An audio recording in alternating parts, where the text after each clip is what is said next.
कमाल की जीत है और वक्त है हमारे एक्सपर्ट और पूर्व कप्तान सुनील गावस्कर की राय का।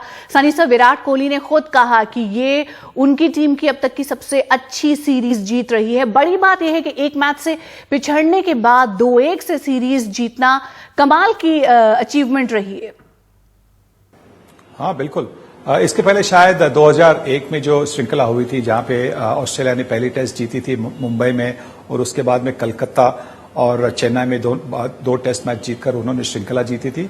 उसके बाद में मैं समझता हूं कि ये एक ऐसी सीरीज है जहां पे पहली टेस्ट हारने के बाद जिस तरह से भारतीय टीम ने कमबैक किया है वो तो बहुत ही प्रशंसनीय है। और 2-1 का रिजल्ट दिखा रहा है स्कोरबोर्ड पर रांची के टेस्ट में भी जो तीसरी टेस्ट थी वहां पे भी भारतीय टीम ऑस्ट्रेलिया से श्रेष्ठ थी। तो इसीलिए मैं समझता हूं कि ये 2-1 तो है, पर बाकी के जो 3 टेस्ट मैचेज हो गए पुणे के टेस्ट मैच में, उसमें भारतीय टीम तो ऑस्ट्रेलिया से बहुत बहुत ज्यादा आगे थी। जी, विराट कोहली के रन नहीं बने, उन्हें अफसोस होगा इस बात का। कप्तान और सबसे बड़े खिलाड़ी हैं वो, लेकिन फिर भी जीते हैं। ये दर्शाता है कि इस टीम का क्या कैरेक्टर है और अब विदेशों में भी इसी तरह के प्रदर्शन की उम्मीद कर सकते हैं। ये जो श्रृंखला जीती, जिस तरह से श्रृंखला जीती, ये दिखाती है कि जिससे हम कैरेक्टर बोलते हैं और जिससे हम टीम का आत्मविश्वास बोलते हैं। तो टीम का आत्मविश्वास इतना जबरदस्त था कि उनके कप्तान विराट कोहली रन नहीं बनाए उन्होंने पहले 3 टेस्ट मैचेस में, फिर भी बाकी के जो लोग थे उन्होंने कहा कि इस बार तो हमारे कप्तान का फॉर्म अच्छा नहीं है, पर हम संभाल लेंगे, हम झेल लेंगे। और जिस तरह से पुजारा ने बैटिंग की, केएल राहुल ने बैटिंग की, विजय ने बैटिंग की, रिद्धिमान साहा ने बैटिंग की, जडेजा ने बैटिंग की, यही दर्शाता है कि अगर एक प्लेयर का फॉर्म ठीक नहीं हो तो दूसरे कैसे उसको संभाल लेते हैं। और आखिरी टेस्ट मैच में, ये जो चौथी टेस्ट मैच थी, जिस तरह की पिच थी, वो पिच आपको बाहर मिलेगी, भारतीय पिच है नहीं, थी नहीं वो, और फिर भी जिस तरह से जीत हासिल की, तेज गेंदबाजों ने विकेटें ले ली, जिस तरह से बल्लेबाजों ने बैटिंग की और स्पिनरों ने जो भी थे उन्होंने भी अपना काम किया, तो इससे हमारा तो आत्मविश्वास बढ़ता है कि आगे जाकर अगर बाहर भी खेलना है तो इस अगर जिद से टीम खेलेगी तो बाहर भी जीतेगी। जी, जिद रहेगी। वैसे ये बात भी ऐसा नहीं सर कि सीरीज में जब विवाद हो, इस सीरीज में बहुत कंट्रोवर्सीज हुई हैं तो वो रोमांचक बनती है। जरूरत है कुछ कंट्रोवर्सीज की, या उसके बिना भी उतनी ही रोमांचक हो सकती है सीरीज? हाँ, अगर कुछ कंट्रोवर्सी नहीं हो तो बहुत ही अच्छा होगा गेम के लिए, क्योंकि देखिए गेम देख रहे बहुत सारे युवा खिलाड़ी गेम देख रहे हैं, और अगर युवा खिलाड़ी ये सोचने लगेंगे कि ऐसा जो बर्ताव होता है वो ठीक है, तो फिर आप मैदान पर काफी झगड़े देखेंगे। तो ये अच्छा है कि भारतीय टीम और ऑस्ट्रेलिया की टीम जो ऑफ द फील्ड जो बन रहा था मीडिया के जरिए, उस पर उन्होंने ध्यान नहीं दिया और फील्ड पर ही, मैदान पर ही उन्होंने कंसंट्रेट किया, और इसी की वजह से रोमांचक सीरीज हो गई। तीन टेस्ट मैचेस में रिजल्ट थे और एक जो तीसरी टेस्ट थी रांची में, वहां पे भी रिजल्ट हो सकता था, पर इतनी कड़ी मतलब फाइट बहुत कम देखने मिलती है दोनों टीम में।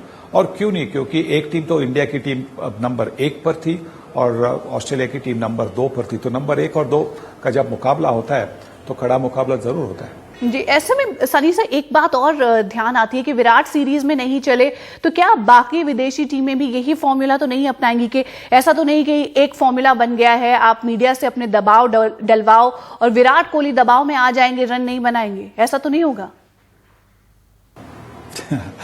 देखिए, इस श्रृंखला में तो भारतीय टीम ने ये दिखाया, दुनिया को दिखाया कि वो एक वन मैन टीम है नहीं, कि उनके पास और भी खिलाड़ी है जो बल्लेबाजी कर सकते हैं, और भी खिलाड़ी है जो बॉलिंग भी कर सकते हैं, क्योंकि सिर्फ अश्विन और जडेजा ने भी विकेटें नहीं ली, उमेश यादव ने विकेटें ले ली, भुवनेश्वर कुमार ने विकेटें ले ली, ईशांत शर्मा ने विकेटें ले ली।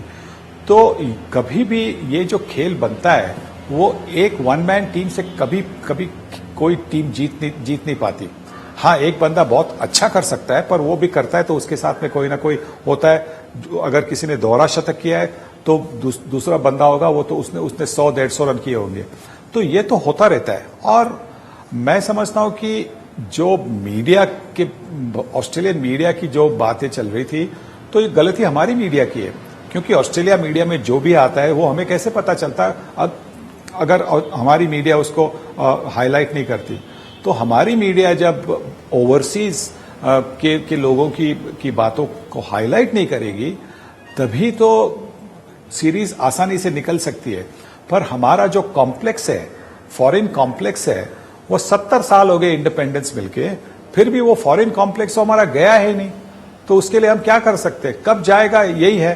क्रिकेटर्स में तो कॉम्प्लेक्स है नहीं, जैसे हमने आज मैदान पे देखा है। जब मीडिया का कॉम्प्लेक्स निकल जाएगा तो सबके लिए ठीक रहेगा। जडेजा का आत्मविश्वास जबरदस्त था। सनी सर, वैसे जडेजा हर तरह से इस सीजन बेस्ट साबित हुए हैं, एक ट्रांसफॉर्मेशन दिखा है। विदेशों में भी उम्मीद ऐसी ही की जाएगी, ऐसे ही प्रदर्शन की? हाँ बिल्कुल, विदेशों में शायद उनको इतनी टर्न नहीं मिलेगी जितनी इंडियन पिचेस पर उनको मिली। पर जैसे हमने हिमाचल प्रदेश की ग्राउंड पर देखा कि वहां पे भी उन्होंने गेंद को काफी घुमाया, तो इसका मतलब वो बाहर जाके भी घुमा सकते हैं। शायद ऑस्ट्रेलिया और साउथ अफ्रीका के पिचेस पर इतना नहीं घुमा पाएंगे, पर इंग्लैंड की पिचेस पर जरूर वो घुमा पाएंगे। तो जिस तरह से उन्होंने इंडिया के लिए खेलने के बाद में जिस तरह से उन्होंने प्रोग्रेस किया है, वो बहुत ही अच्छा प्रोग्रेस किया है। जब वो आए तो आप समझ सकते हैं कि वो एकदम बिल्कुल नीचे की सीढ़ी थी, वहां पे थे। पर जिस तरह से वो अब आ गए, तो मैं समझता हूं कि अब वो 7वीं सीढ़ी पर आ गए। जब अगर 10 की अगर आप 10 सीढ़ी की आप बात करते हो तो 7वीं सीढ़ी तक वो पहुंच गए।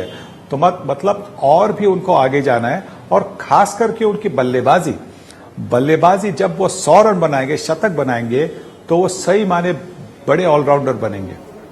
और एक और खिलाड़ी की बात करते हैं, चेतेश्वर पुजारा पर तो अब सवाल नहीं उठेंगे कि धीमा खेलते हैं, या अभी भी कुछ लोग ऐसा कह सकते हैं?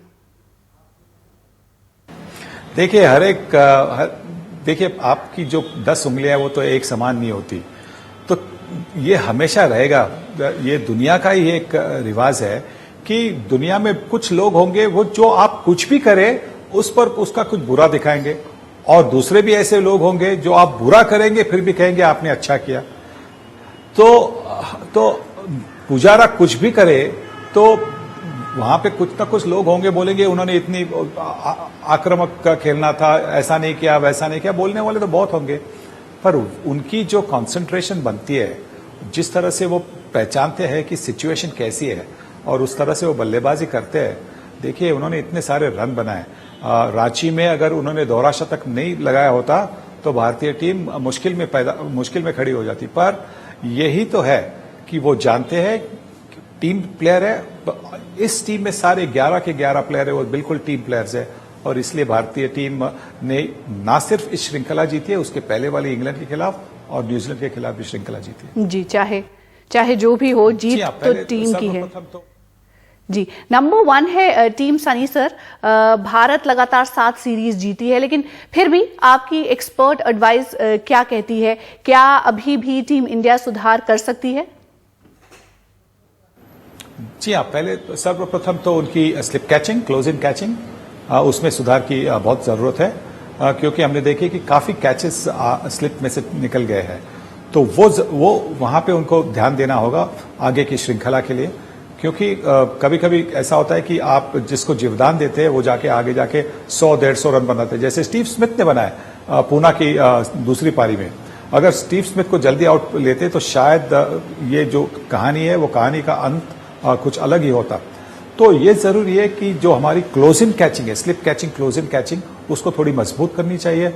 दूसरी बात है कि जो रनिंग बिटवीन द विकेट्स है, अभी भी इतना सारा साथ खेलने के बाद भी जो अंडरस्टैंडिंग बननी चाहिए रनिंग बिटवीन द विकेट्स में, वो उतनी है नहीं जितनी होनी चाहिए। तो ये 2 चीजें हैं, मैं मानता हूं, जिस पर थोड़ा सा ध्यान देना चाहिए।